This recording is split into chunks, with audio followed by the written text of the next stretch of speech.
நித்யானந்தா நித்யானந்தா நித்யானந்தா நித்யானந்தா நித்யானந்தா நித்யானந்தா நித்யானந்தா நித்யானந்தா.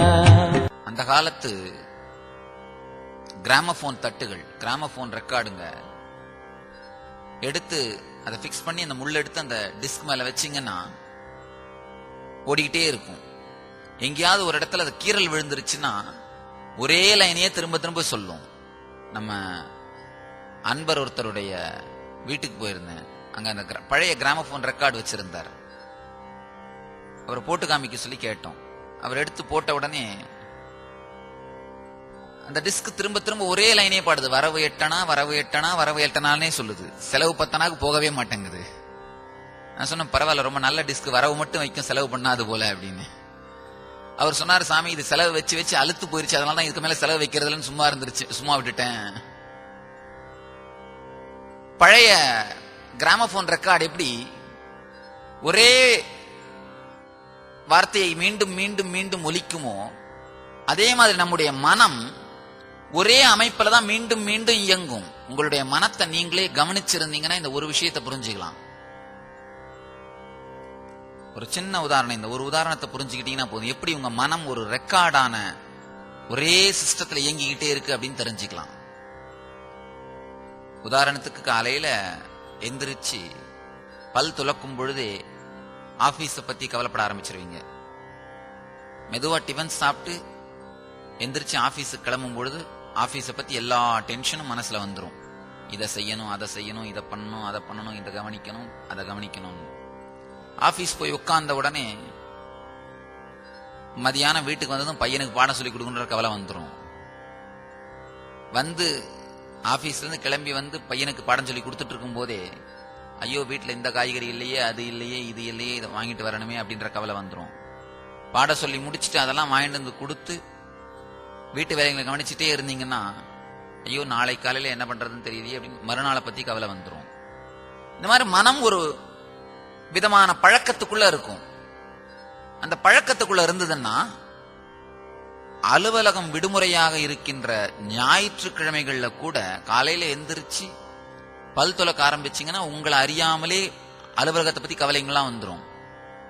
திடீர்னு உங்க மனசுக்கு நினைவுக்கு வரும், இல்ல இன்னைக்கு ஞாயிற்றுக்கிழமை நம்ம கவலைப்பட வேண்டிய அவசியம், இன்னைக்கு ஆபீஸ் இல்லை அப்படின்னு.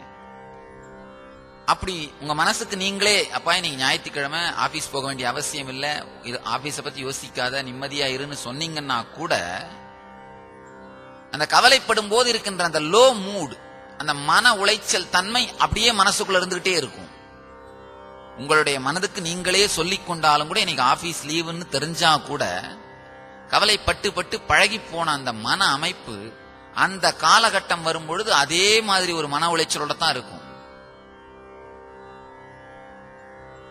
எக்ஸாம் எழுதி பாஸ் பண்ணி வேலை கிடைச்சி கல்யாணம் ஆகி 5 வருஷத்துக்கு அப்புறம் கூட கனவுல பாத்தீங்கன்னா திடீர்னு எக்ஸாம் நாம அட்டன் பண்ணாத மாதிரியும் ஏதோ ஒரு எக்ஸாம்ல நாம ஃபெயில் ஆயிட்ட மாதிரியும் கனவு வரும்.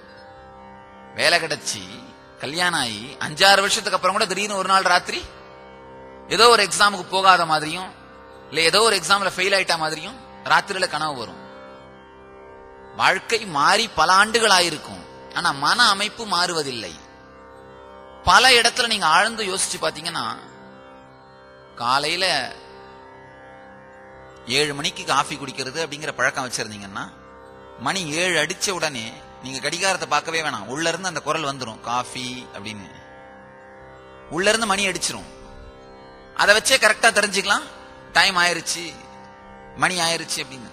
மனம் அந்த ஒரே ஒரு ரெக்கார்டட் சிஸ்டத்துல தான் போகும். மனத்துக்கு சுதந்திரமான ஒரு சுபாவமான தன்னுடைய இயற்கையான ஒரு போக்கு இல்லை. நீங்க எதை ரெக்கார்ட் பண்ணி வைக்கிறீங்களோ அது வழியாவே தான் ஓடிட்டு இருக்கும். மாலை 8 மணி ஆனா படுக்கிறதுன்ற ஒரு பழக்கத்தை ஏற்படுத்திட்டீங்கன்னா 8 ஆச்சுன்னா போதும், நீங்க கடிகாரத்தை பார்க்க வேண்டாம், கொட்டாவி மேல கொட்டாவி வந்துட்டே இருக்கும். உடம்பு தானாவே அந்த சிஸ்டத்துல ஒர்க் பண்ண ஆரம்பிச்சிடும். ஆழ்ந்து பாத்தீங்கன்னா மனம் ஒரு தனிப்பட்ட சுதந்திரமான ஒரு அமைப்போ ஒரு பொருளோ அல்ல, வெறும் ஒரு ரெக்கார்டட் சிஸ்டம். இந்த ரெக்கார்டட் சிஸ்டத்துல நீங்க இயங்கி கொண்டிருக்கும் பொழுது உங்களுக்கு விழிப்புணர்வோ அல்லது தனி சுதந்திரமோ இருக்கிறது என்று எவ்வாறு உங்களால் சொல்ல முடியும்? இல்லை. உண்மையில் ஒரு ஆழ்ந்த உறக்கத்தில், ஒரு மந்தமான ஒரு நிலையில்தான் நம்முடைய வாழ்க்கை கழிந்து கொண்டிருக்கின்றது.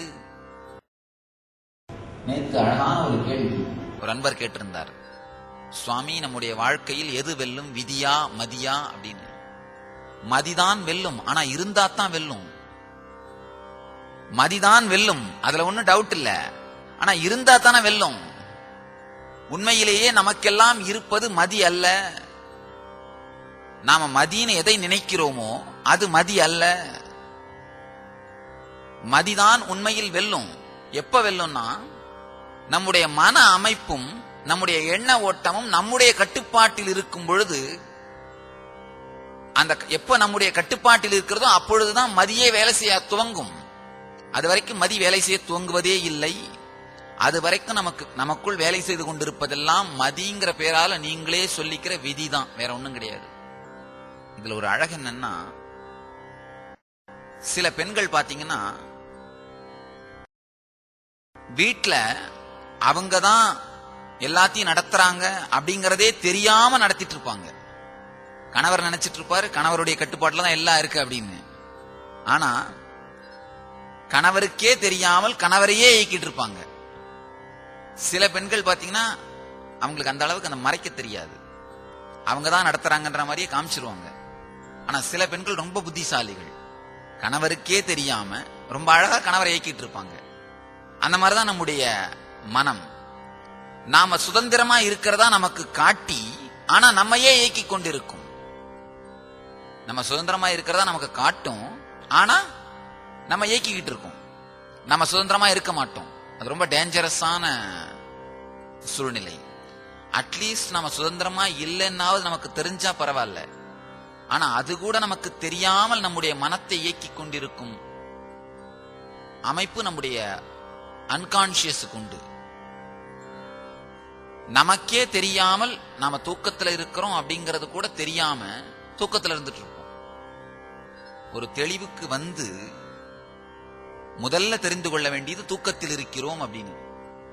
நேற்று இன்னொரு அன்பர் கேள்வி கேட்டிருந்தார், சாமி, நான் தியானம் செய்ய முயற்சிக்கின்றேன், ஆனா தியானம் செய்ய ஆரம்பிக்கும் பொழுது மனம் வேகமா அலையுது, நான் உண்மையிலேயே தியானத்துல முன்னேறனா அப்படின்னு கேட்டிருந்தார். நாம தெரிஞ்சுக்க வேண்டிய ஒரு முக்கியமான விஷயம், எப்போ நீங்க மனம் அலைகிறது அப்படின்னு கண்டுபிடிக்கிறீங்களோ அப்பவே தியானத்துல முன்னேற ஆரம்பிச்சிட்டீங்கன்னு அர்த்தம். அமாவாசை அன்னைக்கு சந்திரன்ல இருக்கிற கருப்பான அந்த திட்டுகள் தெரியுமா? தெரியாது. பௌர்ணமி அன்னைக்கு தான் தெரியும். சந்திரனுடைய சுய ஒளியினாலேயே சந்திரனுக்குள் இருக்கும் களங்கம் தெரிவது போலே நம்முடைய மதி வேலை செய்ய ஆரம்பிக்கும் பொழுது, நம்முடைய உணர்வு, விழிப்புணர்வு வேலை செய்ய ஆரம்பிக்கும் பொழுது, நம்முடைய மனதல் அளவுக்கு மீறி எண்ணங்கள் வருவது நமக்கு தெரிய ஆரம்பிக்கும். அமாவாசை அன்னைக்கு சந்திரன்ல இருக்கிற களங்கம் நமக்கு தெரியாது, பௌர்ணமி அன்னைக்கு தான் தெரியும். சந்திரனோட சுய வெளிச்சத்தினாலேயே சந்திரனுக்குள்ள களங்கம் இருக்கிறது நமக்கு தெரிய வரும். அதே மாதிரி நம்முடைய புத்தி வேலை செய்ய ஆரம்பிக்கும் பொழுது, நம்முடைய விழிப்புணர்வு வேலை செய்ய ஆரம்பிக்கும் பொழுதுதான் நம்முடைய மனம் அளவுக்கு மீறி அலைந்து கொண்டிருப்பது நமக்கு தெரிய வரும். நீங்க தியானத்துல உட்கார்ந்து உங்களுடைய மனம் கட்டுப்படாமல் அலைகின்றது அப்படின்னு உங்களுக்கு தோணுதுன்னா முதல்ல தெரிஞ்சுக்கோங்க, தியானத்தில் முன்னேற துவங்கி விட்டீர்கள்.